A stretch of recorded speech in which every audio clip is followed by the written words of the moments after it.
Bible से गी सरुक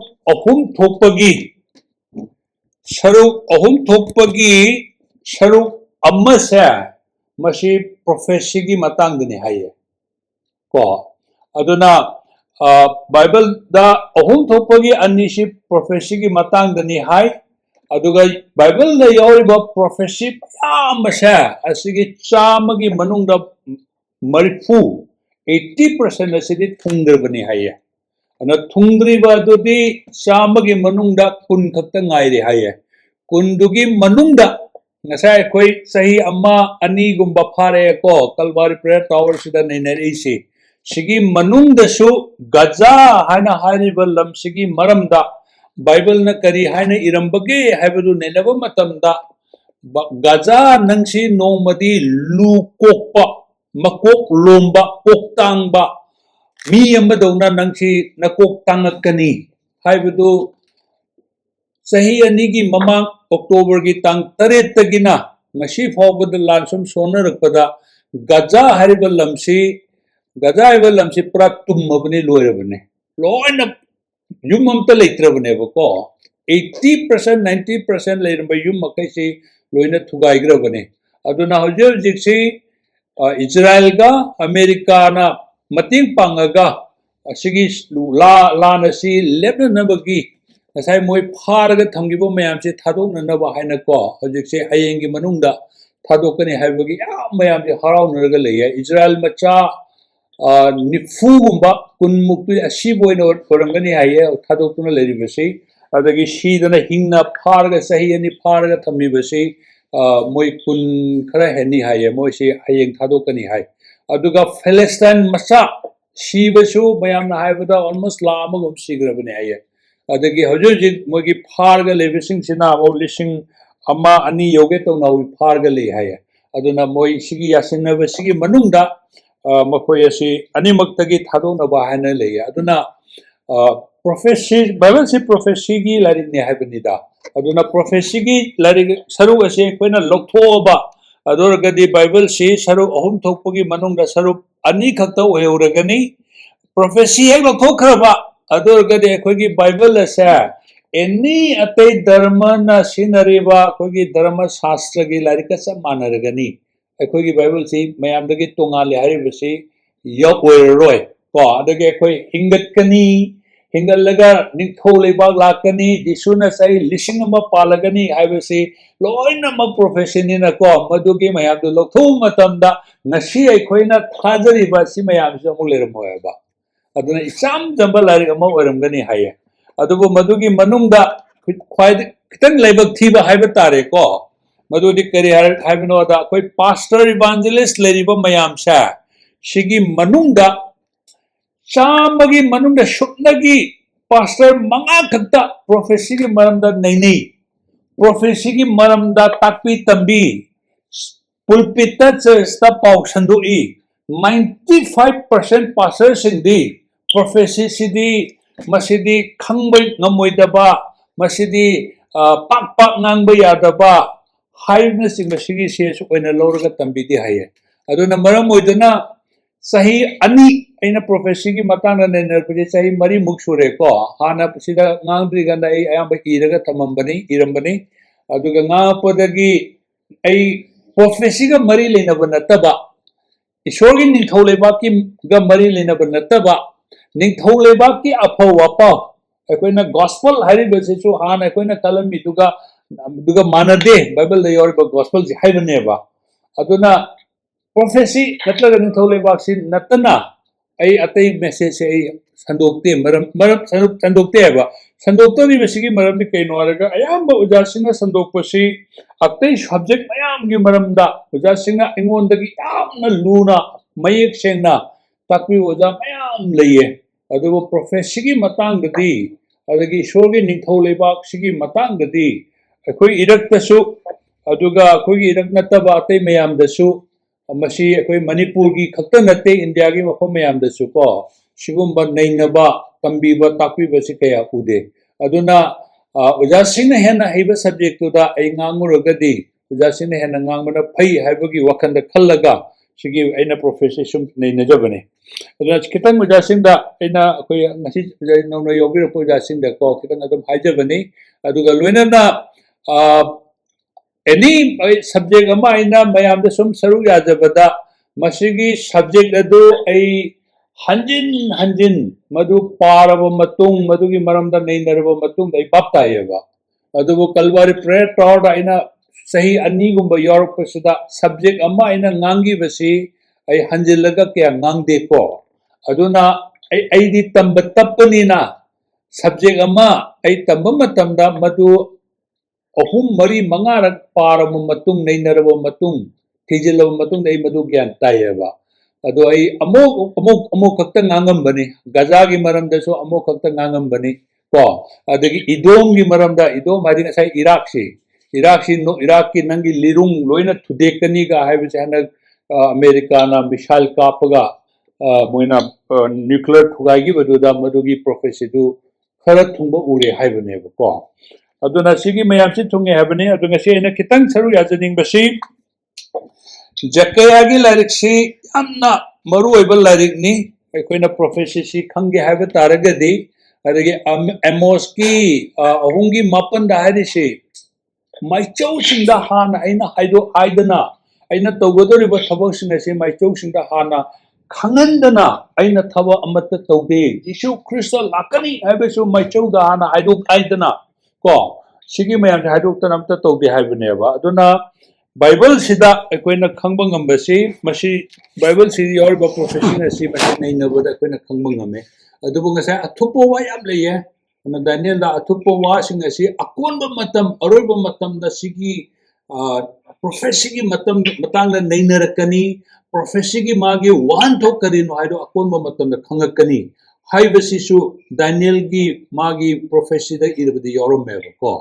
aduna koi mamang da khangning na su khangbang amdaba adagi masi larising si hanjin pagrabani adu kari haimna du khangda bai tare adu ngasi ena kitang telamna ngasi haning ba du di jakaria gi taraga ni thoi gi ani ga ahunga da ko train thoi gi ani ga ahunga da ishona Jakaria gi through the haram basi aina Jerusalem asi aikogi mayai kaba tengot ko aikogi glass hair di metal on natre adagi sida cup haina english ta cup hari basi greek ki londa hebrew londa cup hai basi tengot hai bani akoi compact tengot cha masi cup hai ba meaning do cha mane hai aduna Jerusalem asi aina tengot ama oina ohengani ko magi akoi bada leriba mising aduda yu ngawbugumna ngahollaga makhong karan challaga chatpa ngamdana naba aina Jerusalem asi mayai kaba ko yugi tengot ama ohengani ana madu kanada ohendoino haibu matamda karma matamda ohendoino haibu matamda juda anigi makata rakoda juda ne adagi Jerusalem juda isina mogi state ni ko juda isi hanadi kingdom Israel ji kingdom ani leremidana juda sina kha thangbada lebiduni Israel na mathak thangba lebiduni anu juda gi capital city Jerusalem neba ana juda ga Jerusalem ga si language salak pamatamda language salaiba magi akoibada leriba lebaksing nado makoi adu aina yu ngawna pithakani haibneba aduna ngasai masida Jerusalem asi mayai kabat tengot ama ohengani haibagi magi wan thoksi karino haina kogi bible scholar singi mayam di yemba matamda mamangda hoi Jerusalem gi maramda koi hana yam nenagre Boy Shorna Jerusalem si tabung malem semdring mamang dagi magi for knowledge ki matungi namana ana khandokrabani haibani aduna ngasai gi Israel haiba leba letringai adagi Jerusalem haiba maming letringai da ngasai Abraham na Isaac masabu halaga katlu haina pugi baching Moria haiba su Israel ni haibani Jerusalem ne Jerusalem arbasu Jerusalem da hoji akoigi hana nina sang leramba hoji na ꯑꯩꯈꯣꯏꯒꯤ ꯃꯨꯁꯂꯤꯝꯒꯤ ꯃꯣꯏꯒꯤ ꯃꯣꯛ ꯁꯥꯔꯒ ꯂꯩꯔꯤꯕ ꯃꯐꯝꯗꯣ ꯃꯗꯨꯃꯛꯅꯤ ꯍꯥꯏꯕꯅꯦꯕ ꯑꯗꯨꯅ ꯖꯤꯁꯨꯅ ꯁꯤꯈꯤꯕ ꯃꯐꯝꯁꯨ ꯑꯗꯒꯤ ꯖꯤꯁꯨꯅ ꯍꯤꯡꯒꯠꯈꯤꯕ ꯃꯐꯝ ꯑꯗꯒꯤ ꯁ꯭ꯋꯔꯒ ꯀꯥꯈꯤꯕ ꯃꯐꯝ ꯑꯁꯤ ꯍꯧꯖꯤꯛꯀꯤ ꯌꯦꯔꯨꯁꯥꯂꯦꯝ ꯑꯁꯤꯅꯦꯕꯀꯣ ꯑꯗꯒꯤ ꯀꯣꯟꯅ ꯍꯌꯦꯡ ꯖꯤꯁꯨ ꯈ꯭ꯔꯤꯁꯇꯅ ꯂꯥꯛꯀꯗꯕ ꯑꯗꯨꯁꯨ ꯁꯤꯗ ꯃꯥ ꯂꯥꯛꯀꯅꯤ ꯍꯥꯏꯕꯅꯤ ꯑꯍꯥꯟꯕ ꯃꯥꯅ ꯁꯤꯗ ꯍꯥꯟꯅ ꯂꯥꯛꯑꯒꯅꯤ ꯑꯗꯨꯒꯤ ꯃꯇꯨꯡꯗ ꯃꯗꯨꯗ ꯗꯦꯕꯤꯠꯀꯤ ꯁꯤꯡꯍꯥꯁꯅꯗ ꯐꯝꯃꯒ ꯂꯥꯛꯀꯅꯤ ꯍꯥꯏꯕꯅꯤ ꯑꯗꯨꯅ ꯉꯁꯥꯏ ꯌꯦꯔꯨꯁꯥꯂꯦꯝ ꯑꯁꯤ ꯑꯩꯈꯣꯏ ꯇꯦꯡꯒꯣꯠ ꯑꯃ ꯑꯣꯏꯅ ꯑꯣꯏꯍꯜꯂꯛꯏ ꯍꯥꯏꯕꯁꯤ ꯃꯃꯥꯡ ꯏꯇꯤꯍꯥꯁꯇ ꯑꯩꯈꯣꯏ ꯌꯦꯔꯨꯁꯥꯂꯦꯝꯗ ꯂꯩꯕꯥꯛꯁꯤꯡꯅ ꯃꯣꯏ ꯈꯨꯠ ꯊꯤꯟꯖꯤꯟꯅꯤꯡꯕ ꯃꯌꯥꯝ ꯂꯩꯈꯤ ꯍꯥꯏꯌꯦ ꯑꯗꯨꯕꯨ ꯉꯁꯥꯏ ꯈꯨꯠ ꯊꯤꯟꯖꯤꯟꯈꯤꯕ ꯃꯌꯥꯝꯗꯨꯒꯤ ꯃꯅꯨꯡꯗ ꯍꯧꯖꯤꯛ ꯑꯔꯣꯏꯕ ꯃꯇꯝ ꯑꯁꯤꯗ ꯌꯦꯔꯨꯁꯥꯂꯦꯝ ꯑꯁꯤꯗ ꯍꯧꯖꯤꯛ ꯄ꯭ꯔꯤꯊꯤꯕꯤꯗ ꯌꯦꯔꯨꯁꯥꯂꯦꯝꯗ ꯀꯩꯅꯣꯝ ꯍꯦꯛ ꯊꯣꯛꯑꯕ ꯊꯧꯗꯣꯛ ꯑꯃ ꯊꯣꯛꯑꯕ ꯋꯥꯊꯣꯛ ꯑꯃ ꯊꯣꯛꯑꯕ ꯃꯗꯨ ꯄ꯭ꯔꯤꯊꯤꯕꯤꯒꯤ ꯋꯥꯊꯣꯛ ꯑꯣꯏꯒꯅꯦꯕ ꯑꯗꯨꯅ ꯉꯁꯥꯏ ꯌꯦꯔꯨꯁꯥꯂꯦꯝꯁꯤ ꯑꯩꯅ ꯃꯌꯥꯏ ꯀꯥꯕ ꯇꯦꯡꯒꯣꯠ ꯑꯃ ꯑꯣꯏꯍꯟꯒꯅꯤ ꯍꯥꯏꯕꯁꯤ ꯌꯦꯔꯨꯁꯥꯂꯦꯝꯗ ꯀꯛꯊꯣꯛꯄ ꯊꯣꯛꯄ ꯋꯥꯊꯣꯛꯁꯦ ꯑꯆꯧꯕ ꯋꯥꯊꯣꯛ ꯑꯣꯏꯁꯅꯨ ꯑꯗꯨꯒ ꯃꯆꯥ ꯋꯥꯊꯣꯛ ꯃꯆꯥ ꯑꯣꯏꯁꯅꯨ ꯊꯣꯛꯑꯕ ꯃꯗꯨꯒꯤ ꯃꯔꯝꯅ ꯄ꯭ꯔꯤꯊꯤꯕꯤꯒꯤ ꯃꯥꯒꯤ ꯋꯥꯊꯣꯛ ꯑꯗꯨ ꯑꯣꯏꯒꯅꯦꯕꯀꯣ ꯑꯗꯨꯅ ꯉꯁꯥꯏ ꯅꯝꯕꯔ 1 ꯈ꯭ꯔꯤꯁꯇꯟ ꯑꯩꯈꯣꯏꯅ ꯍꯥꯟꯅ ꯈ꯭ꯔꯤꯁꯇꯟ ꯅꯤꯐꯨ ꯑꯣꯏꯔꯛꯄ ꯃꯇꯝꯗ ꯑꯩꯈꯣꯏ ꯌꯦꯔꯨꯁꯥꯂꯦꯝꯗ ꯖꯤꯁꯨ ꯈ꯭ꯔꯤꯁꯇꯒ ꯔꯦꯞꯆꯔꯒꯤ ꯃꯇꯨꯡꯗ ꯖꯤꯁꯨꯒ ꯂꯣꯏꯅꯅ ꯁꯒꯣꯜ ꯑꯉꯧꯕ ꯇꯣꯡꯉꯒ ꯂꯥꯛꯑꯒ ꯊꯨꯡꯉꯒꯗꯕ ꯃꯐꯝ ꯑꯁꯤ ꯌꯦꯔꯨꯁꯥꯂꯦꯝꯗꯅꯤ ꯌꯦꯔꯨꯁꯥꯂꯦꯝꯗ ꯂꯥꯛꯀꯅꯤ ꯍꯥꯏꯕꯁꯤ ꯕꯥꯏꯕꯜꯅ ꯍꯥꯏ ꯍꯥꯏꯕꯁꯤ ꯑꯩꯈꯣꯏ ꯍꯥꯟꯅ ꯈꯪꯉꯝꯗꯦꯕ ꯑꯗꯨꯅ ꯏꯁꯣꯔꯅ ꯃꯥꯒꯤ ꯍꯧꯖꯤꯛꯁꯨ ꯏꯁꯣꯔꯗ ꯄꯥꯜꯂꯤꯕꯅꯤ ꯑꯗꯨꯕꯨ ꯍꯌꯦꯡ ꯏꯕꯨꯡꯉꯣ ꯖꯤꯁꯨ ꯈ꯭ꯔꯤꯁꯇꯅ ꯂꯦꯡꯉꯒ ꯄꯥꯜꯂꯒꯗꯕꯁꯤ ꯌꯦꯔꯨꯁꯥꯂꯦꯝꯗ ꯃꯥꯒꯤ ꯀꯣꯅꯨꯡ ꯑꯣꯏꯔꯒ ꯄꯥꯜꯂꯒꯅꯤ ꯍꯥꯏꯕꯅꯦꯕꯀꯣ ꯑꯗꯨꯅ ꯌꯦꯔꯨꯁꯥꯂꯦꯝꯁꯤ ꯑꯦꯄꯤ ꯁꯦꯟꯇꯔ ꯍꯥꯏꯕꯅꯤ ꯑꯦꯄꯤ ꯁꯦꯟꯇꯔ ꯍꯥꯏꯕꯗꯤ ꯍꯟꯗꯛ ꯈꯨꯗꯝ ꯑꯣꯏꯅ ꯑꯩꯈꯣꯏꯒꯤ ꯃꯅꯤꯄꯨꯔꯒꯤ ꯂꯥꯟꯁꯤꯒꯤ ꯑꯦꯄꯤ ꯁꯦꯟꯇꯔꯁꯤ ꯆꯨꯔꯆꯥꯟꯄꯨꯔ ꯇꯣꯔꯕꯨꯡꯗꯣ ꯍꯥꯏꯔ ꯈꯪꯅꯩꯀꯣ ꯍꯥꯏꯗꯤ ꯃꯥꯒꯤ ꯍꯧꯔꯛꯐꯝ ꯃꯥꯒꯤ ꯁꯦꯟꯇꯔꯁꯦ ꯑꯗꯨꯃꯥꯏꯅ ꯍꯧꯖꯤꯛ ꯄ꯭ꯔꯤꯊꯤꯕꯤꯗ ꯑꯣꯏꯔꯛꯀꯗꯧꯔꯤꯕ ꯂꯩꯍꯧꯔꯤꯕ ꯇꯨꯡꯗ ꯂꯥꯛꯀꯗꯕ ꯈꯨꯗꯤꯡꯃꯛꯁꯦ ꯋꯥꯊꯣꯛ ꯊꯧꯗꯣꯛ ꯈꯨꯗꯤꯡꯃꯛ ꯑꯁꯤꯒꯤ ꯑꯦꯄꯤ ꯁꯦꯟꯇꯔ ꯑꯁꯤ ꯍꯧꯖꯤꯛ ꯌꯦꯔꯨꯁꯥꯂꯦꯝ ꯑꯣꯏꯔꯛꯀꯅꯤ ꯍꯥꯏꯕꯅꯦꯕ ꯑꯗꯨꯅ ꯁꯤꯒꯤ ꯃꯈꯥ ꯇꯥꯅ ꯑꯩꯈꯣꯏꯅ ꯄꯥꯔꯛꯄ ꯃꯇꯝꯗꯁꯨ ꯂꯩꯕꯥꯛ ꯈꯨꯗꯤꯡꯃꯛ all the nation ꯏꯖ꯭ꯔꯥꯏꯜꯒꯤ ꯃꯥꯌꯣꯛꯇ ꯂꯥꯛꯈꯤꯅꯤ ꯍꯥꯏꯕꯅꯤ ꯑꯗꯨꯅ ꯑꯩꯈꯣꯏꯅ ꯑꯔꯣꯏꯕ ꯃꯇꯝ ꯀꯔꯝꯍꯥꯏꯅ ꯈꯪꯒꯅꯤ ꯍꯥꯏꯕ ꯃꯇꯝꯗ ꯉꯁꯥꯏꯒꯤ ꯂꯩꯕꯥꯛ ꯑꯄꯨꯝꯕ ꯏꯖ꯭ꯔꯥꯏꯜꯒꯤ ꯃꯥꯌꯣꯛꯇ ꯂꯥꯛꯈꯤꯅꯤ ꯑꯗꯨꯅ ꯍꯧꯖꯤꯛꯁꯤ ꯄ꯭ꯔꯤꯊꯤꯕꯤꯗ ꯂꯩꯔꯤꯕ ꯇꯪꯈꯥꯏ ꯑꯃꯅ ꯏꯖ꯭ꯔꯥꯏꯜꯒꯤ ꯁꯞꯄꯣꯔꯠꯇ ꯇꯧꯔꯒ ꯂꯩ ꯇꯪꯈꯥꯏ ꯌꯧꯔꯝꯗꯕ ꯌꯥꯏ ꯑꯗꯒꯤ ꯇꯪꯈꯥꯏ ꯑꯃꯅ ꯏꯖ꯭ꯔꯥꯏꯜꯒꯤ ꯑꯦꯒꯦꯟꯁꯇ ꯂꯩ ꯑꯗꯨꯕꯨ ꯍꯌꯦꯡ ꯑꯀꯣꯟꯕ ꯃꯇꯝꯗꯗꯤ ꯏꯖ꯭ꯔꯥꯏꯜꯒꯤꯅꯤ ꯍꯥꯏꯅ ꯂꯦꯞꯄꯤꯒꯗꯕ ꯃꯤ ꯑꯃꯕꯨ ꯂꯥꯛꯑꯣꯏ ꯍꯥꯏꯅꯀꯣ ꯑꯗꯨꯅ ꯅꯝꯕꯔ 1 ꯌꯦꯔꯨꯁꯥꯂꯦꯝ ꯑꯁꯤ ꯏꯁꯣꯔꯅ ꯇꯨꯡꯗ ꯑꯣꯏꯔꯛꯀꯗꯕ ꯁꯤꯒꯤ ꯃꯥꯒꯤ ꯑꯦꯄꯤ ꯁꯦꯟꯇꯔꯅꯤ ꯃꯥꯒꯤ ꯃꯔꯨꯑꯣꯏꯕ ꯁꯦꯟꯇꯔ ꯑꯣꯏꯒꯗꯣꯏꯅꯤ ꯑꯗꯒꯤ ꯁꯩꯇꯥꯟ ꯍꯥꯏꯕ ꯁꯩꯇꯥꯟꯁꯤ ꯃꯥꯅ ꯏꯁꯣꯔꯒꯤ ꯃꯍꯨꯠ ꯁꯤꯜꯂꯒ ꯑꯩꯈꯣꯏ ꯇꯥꯏꯕꯪ ꯃꯥꯂꯦꯝ ꯌꯨꯅꯤꯚꯔꯁ ꯄ꯭ꯔꯤꯊꯤꯕꯤ ꯑꯁꯤꯗ ꯃꯄꯨ ꯑꯣꯏꯅ ꯄꯥꯅꯤꯡꯕꯁꯤ ꯃꯁꯤꯗꯤ ꯏꯗꯟ ꯒꯥꯔꯗꯦꯟꯗꯒꯤ ꯍꯧꯔꯛꯈ꯭ꯔꯕꯅꯦꯕ ꯏꯗꯟ ꯒꯥꯔꯗꯦꯟꯗꯒꯤ ꯍꯧꯔꯛꯈ꯭ꯔꯦ ꯑꯗꯒꯤ ꯑꯗꯨꯒꯤ ꯃꯇꯨꯡꯗ ꯕꯥꯕꯦꯜꯗ ꯑꯩꯈꯣꯏ ꯎꯔꯛꯈ꯭ꯔꯦ ꯖꯤꯁꯨ ꯈ꯭ꯔꯤꯁꯇ ꯄꯣꯛꯄ ꯃꯇꯝꯗꯁꯨ ꯃꯥꯅ ꯖꯤꯁꯨ ꯈ꯭ꯔꯤꯁꯇ ꯑꯉꯥꯡ ꯑꯣꯏꯔꯤꯀꯥꯟꯗ ꯍꯥꯠꯂꯉꯥꯏꯒꯤ ꯁꯤꯜꯂꯛꯄ ꯀꯣ ꯑꯗꯒꯤ ꯉꯁꯥꯏꯒꯤ ꯀ꯭ꯔꯣꯁꯇ ꯃꯥ ꯍꯥꯠꯄꯒꯤ ꯑꯗꯒꯤ ꯑꯊꯦꯝꯕ ꯖꯤꯁꯨ ꯈ꯭ꯔꯤꯁꯇꯕꯨ ꯊꯦꯝꯕꯒꯤ ꯋꯥꯔꯤ ꯃꯌꯥꯝꯗꯨꯗ ꯑꯩꯈꯣꯏꯅ ꯎꯌꯦ ꯑꯗꯨꯅ ꯃꯄꯨ ꯑꯣꯏꯅ ꯏꯁꯣꯔ ꯑꯣꯏꯅ ꯑꯩ ꯏꯁꯣꯔꯅꯤ ꯍꯥꯏꯅꯤꯡꯕꯁꯤ ꯏꯁꯣꯔꯅꯤ ꯑꯩꯉꯣꯟꯗ ꯈꯨꯔꯨꯝꯃꯨ ꯍꯥꯏꯕꯁꯤ ꯃꯥ ꯌꯥꯝ ꯄꯥꯝꯕꯅꯦꯕ ꯑꯗꯨꯅ ꯁꯤꯒꯤ ꯃꯥꯅ ꯄꯥꯜꯂꯒꯗꯕ ꯃꯇꯝ ꯈꯔ ꯏꯁꯣꯔꯅ ꯃꯉꯣꯟꯗ ꯁꯨꯛ ꯄꯥꯅꯤꯡꯕ ꯅꯪꯕꯨ ꯄꯥꯜꯂꯣꯍꯦ ꯍꯥꯏꯅ ꯈꯨꯠꯁꯤꯟꯅꯒꯗꯕ ꯃꯇꯝ ꯃꯥꯅ ꯄꯥꯜꯂꯒꯗꯕ ꯃꯐꯝ ꯑꯗꯨꯁꯨ ꯌꯦꯔꯨꯁꯥꯂꯦꯝꯅꯤ ꯍꯥꯏꯕꯅꯦꯕꯀꯣ ꯑꯗꯨꯅ ꯑꯩꯈꯣꯏ ꯕꯥꯏꯕꯜꯗ ꯑꯃꯥꯡ ꯑꯇꯥꯒꯤ ꯇꯨꯀꯠꯆꯕꯅ ꯑꯁꯦꯡꯕ ꯃꯐꯝꯗ ꯂꯦꯞꯂꯕ ꯃꯇꯝꯗ ꯌꯦꯔꯨꯁꯥꯂꯦꯝ ꯊꯥꯗꯣꯛꯑꯒ ꯆꯦꯜꯂꯨ ꯀꯥꯏꯅ ꯌꯥꯝ ꯍꯥꯏꯔꯝꯃꯤꯁꯤꯡꯁꯦ ꯑꯩꯈꯣꯏ ꯄꯥꯕꯗꯤ ꯄꯥꯕ ꯋꯥꯍꯟꯊꯣꯛꯇꯨꯅ ꯀꯩꯅꯣ ꯈꯪꯗꯕꯀꯣ ꯑꯗꯨꯅ ꯃꯗꯨ ꯃꯔꯨꯑꯣꯏꯅ ꯁꯩꯇꯥꯟꯅ ꯍꯌꯦꯡ ꯌꯦꯔꯨꯁꯥꯂꯦꯝꯗ ꯑꯅꯧꯕ ꯇꯦꯝꯄꯜ ꯁꯥꯒꯠꯂꯛꯀꯗꯕ ꯁꯤꯒꯤ ꯇꯦꯝꯄꯜꯗꯨ ꯂꯦꯞꯂꯕꯒꯤ ꯃꯇꯥꯡꯗꯨꯗꯅꯦꯕ ꯑꯗꯨꯅ ꯌꯦꯔꯨꯁꯥꯂꯦꯝꯁꯤ ꯑꯩꯈꯣꯏ ꯃꯌꯥꯏ ꯀꯥꯕ ꯇꯦꯡꯒꯣꯠ ꯀꯞ ꯑꯃ ꯑꯣꯏꯍꯟꯒꯅꯤ ꯍꯥꯏꯕꯒꯤ ꯃꯥꯒꯤ ꯋꯥꯍꯟꯊꯣꯛꯁꯤ ꯀꯔꯤꯅꯣ ꯍꯥꯏꯕ ꯃꯇꯝꯗ ꯌꯨ ꯄꯤꯊꯛꯑꯒ ꯑꯩꯈꯣꯏ ꯌꯨ ꯌꯣꯟꯐꯝꯗ ꯌꯨ ꯌꯣꯜꯂꯤꯕ ꯃꯤꯗꯨꯅ ꯌꯨ ꯄꯤꯊꯛꯑꯒ ꯉꯥꯎꯍꯟꯕꯒꯨꯝꯅ ꯌꯦꯔꯨꯁꯥꯂꯦꯝꯗ ꯈꯨꯠ ꯑꯣꯟꯁꯤꯜꯂꯛꯄ ꯃꯥꯌꯣꯛꯇ ꯂꯦꯞꯄꯛꯄ ꯃꯈꯩꯁꯦ ꯌꯨ ꯄꯤꯊꯛꯑꯒ ꯉꯥꯎꯍꯜꯂꯒ ꯃꯈꯣꯡ ꯀꯥꯔꯟ ꯆꯜꯍꯟꯒꯅꯤ ꯍꯥꯏꯕꯅꯦꯕ ꯀꯣ ꯑꯗꯨꯅ ꯀꯞ ꯑꯁꯤꯒꯤ ꯃꯥꯒꯤ ꯃꯤꯅꯤꯡꯁꯦ ꯑꯩꯈꯣꯏꯅ ꯕꯥꯏꯕꯜꯗ ꯌꯦꯡꯕ ꯃꯇꯝꯗ ꯑꯩꯈꯣꯏꯒꯤ ꯏꯁꯣꯔꯒꯤ ꯃꯥꯒꯤ ꯀꯞ ꯇꯦꯡꯒꯣꯠ ꯍꯩꯗꯕꯒꯤ ꯍꯥꯏꯕ ꯑꯃꯁꯨ ꯌꯥꯎꯏ ꯇꯦꯡꯒꯣꯠꯁꯤ ꯀꯞꯁꯤꯒꯤ ꯇꯦꯡꯒꯣꯠ ꯍꯥꯏꯕꯁꯤ ꯕꯥꯏꯕꯜꯗ ꯏꯁꯣꯔꯒꯤ ꯋꯥꯌꯦꯜꯒꯤ ꯃꯥꯒꯤ ꯄꯥꯟꯗꯝ ꯑꯃꯁꯨ ꯑꯩꯈꯣꯏ ꯎꯏꯀꯣ aduna ngasai pandam akoi tengot taret haidaraga wayan gani haibagi koi mamang da nene ko yawi adugi symbol adu susida leyawa Israel gi mayokta lepak pa ngasai Juda amasung Jerusalem bu koishillaga langoi challaga thamba langoi chanbal lakpa lebak singa do makoi adu yu pithaga makhong karan challaga masana lepang namdaba lebak sing oengani haibneba ko asina harisi aduna prithivida oibu mayam sigi magi epicenter asi hojik tagi una hayeng bungo Jesu Christ lakko pauba asi phaubusi Jerusalem sida oigani adagi Jesu Christ laba matung sai lisingama mana palaba matam dasu Jerusalem sida magi konung orga palagani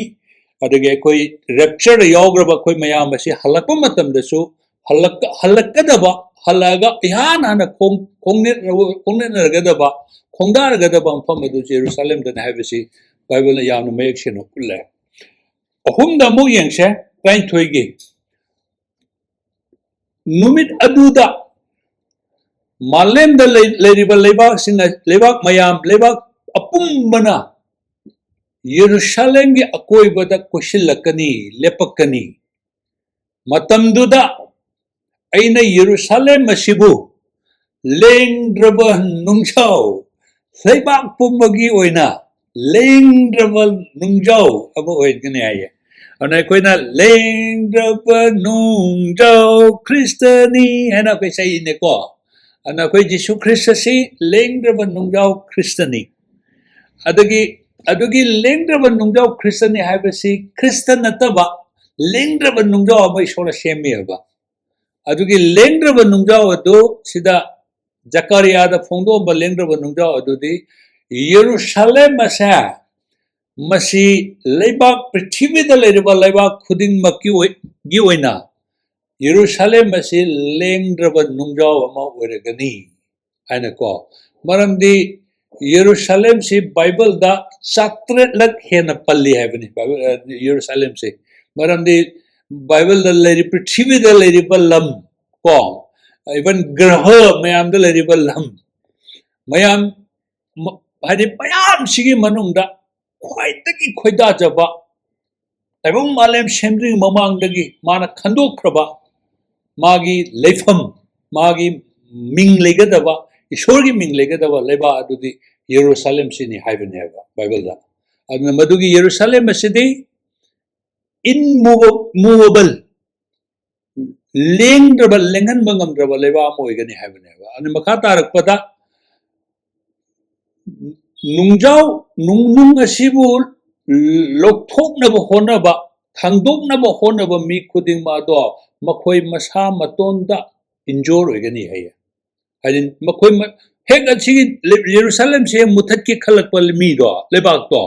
adu masana dum mutchineba istihasada miyambio mayam hadi akoi kanoni ko Egypt tagi yengbiro Egypt haibasi Jerusalem ishorgi masa sing bu ot ke balebang ni magi mutkrabani madugi matungda Babylon gi mamangda Assyrian haina magalerami hek thangnabani Babylon ga Assyrian ga je turen wangmada lebani Iraqi mathakta akogi lamni ana khwaitagi prithivida akogi lanmi kanbal anmi haradi akogi Assyrian lami sineba aduna ningthau hajekyagi matamda ngasai gi Assyrian gi mogi lanmi makok ningthau Sennacherib aduna Jerusalem Israel da lan Israel mathaki Israel makai do moina loina tumna mangalle aduga Israel macha singa si loyoina pura chakibneba adagi kon thangta akoi Jerusalem gi akoi ba chekpan si ma lakum matamda yengo prithvi da leramba lai makoina lebak singa aduna magi lai khurumaga makoibu Sennacherib ki Assyrian gi makhutagi kanba ngamgibra aduna ngasi nakoina nakoigi ishor Israel macha nakoigi ishor na kanbigani haibado nakoigi mi leirabadi sagon lising kun pige pirake aduga nakoigi mi leiragadi mi adu sagon phaw sijino haiduna Jerusalem ge koibra koshelaga lebaneba matamduda ahingduda ishor na magi swarga du tharaga lak amaga lising marifu गी लानमी असी तुमना हाकिमने है होकी कनो सिदा अशेरन की से अदुना अशेरन है बदु ngasi cry लेगरे मुट करे हदी इजराइल की मथक तक खुद थारक थारक पल बीशिंग से यरूशलेम की मथक ता इजराइल की मथक तक खुद थारक पल लेबाक सिंग से मम्मिंग बहु लेते हो जे मागे लेबाक ते लारे मम्मिंग बहु मुट करे इतिहास इदे लेबिस नतना अदुगी मतुंग दा बेबीलोन का लेगरे सही हुमुद्रा यरूशलेम थुगाइर मगा लोई इजराइल जूस मसा सिंग से लोई द पुगिबा सही हुमुद्रा पुगनी अने जरमेन अतोम बदु सही हुमुद्रा पुरगा लेरुबने मखोय तुमना मांगरे अदुगी मतुंग दा पर्शिया ना अमुक अखोय इजराइल मसा सिंग से निना संसाले अन पर्शिया जु कोंतंग द मोय सोगी यरूशलेम इजराइल की मतलब त लेपक कियवा अन मखोय दु सोजी लेत्रे को अदुगी मतुंग the Greek Alexander the Great काइना कोइना फॉर्म से चाउबर पृथ्वी असिबो जोय तरुमिबा अलेक्जेंडर फावबा ngसागी इजराइल सिगी मतदा खुद थारपो मतमदा पिखरबा पृथ्वी दा लेरिबा कोगी लेबाक मयाम सिगी मनुंगदा सामगी मनुंगदा 0.02 नि हाया कोगी इजराइल की लेबाक से हादी 0.0 अमा भाव योगदबनेबा 1% भाव योगदबनेबा 0.02 खक्त पिकपा लेबा आशा असिदा मोय खुद हांगगिदेबा अदुगी मतुंग दा ब्रिटिश का जको मैम खंगनरिमनि को नुमित थोपल लमदगिना नुमित ताबल लम फावबदा मोयना पालमदव लम लेबिनते हैबा अदुना जूस मसा सिंगसी हिटलर की मतमदा अनिरक यूके दगी तांथोलखि हाय जूस मसा सिंगसे अदु होरे मकोयना इजराइल दा मकोयना पालबा मतमदा अकोय कनो ब्रिटिश की मकोय की कमिश्नर अकोय मणिपुर लेरंबा दुमाइना मोय कमिश्नर लेबो बंगलो अमा मोगी अकोय जूस की लालोबु सिंगसिना हेक्ट बॉम पोखाय लगलो हाकिम ने हाय अदुदगी मसिदे अकोयना ngambनते मोय थादोम सकी हैबा अदगी रोम कोन को मोय बुंगो जेसु ख्रिस्ट की मतमदा लेरमिबो रोम लेबाक सेसु लोइना ममिंग तुंग्रबने अदुना इजराइल सिबु मुथत के होनरकपा को यरूशलेम सिबु मुथत के होनरकपा लेबाक सिंग से मखोय मसान नुंगना मखोयना मखोना काउबदुना ओइगनी हाइबसी मासिदा लाथोमबनेबा अदुना सिगी प्रोफेसी सि हजिक सिगी यरूशलेम असि तेंगोट अमा ओहेनगनी अदगी यरूशलेम असि लेंग्रब नुंगजाव अमा ओहेनगनी हाइबगी मागे सिगी प्रोफेसी असि मयाम थुंग्रे को यरूशलेम की अगेंस्ट द सिंगकपा मुथत के होनरकपा लेबाक सिंगति तुंग्रबनी अन हनक हौजिक जिक थुंगी बाहाइबो अकोय इजराइल से मसी यूनाइटेड नेशन 1948 ता नखोयगी इजराइल से नखोयगी जूसिंगी लेबा ओइरो अना लॉकटोपो मतमदा हेक मदुगी मतुंगदा लान अकोयगी इजिप्ट की जॉर्डन दगी मयाम से लान तारपो मतमदा